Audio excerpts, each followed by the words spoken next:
Ang tapang ko na pala. No one has ever prepared me for the pain of letting go of my plans for His plans for my life. Yung sumuko pa nga lang, sobrang hirap na.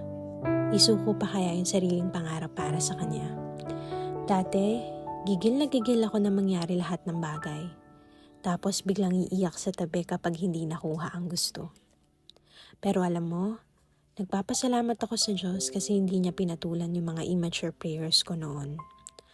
Yung tipong makahingi lang tapos hindi pinag-isipan. Dear, if there's pain in letting go, there's also a massive blessing in letting God. Pag sinabing bitaw, bumitaw ka na. It feels uncomfortable, pero magtiwala ka pa rin. Hindi ka sinasaktan, iniingatan ka lang. With love and prayers, Noel.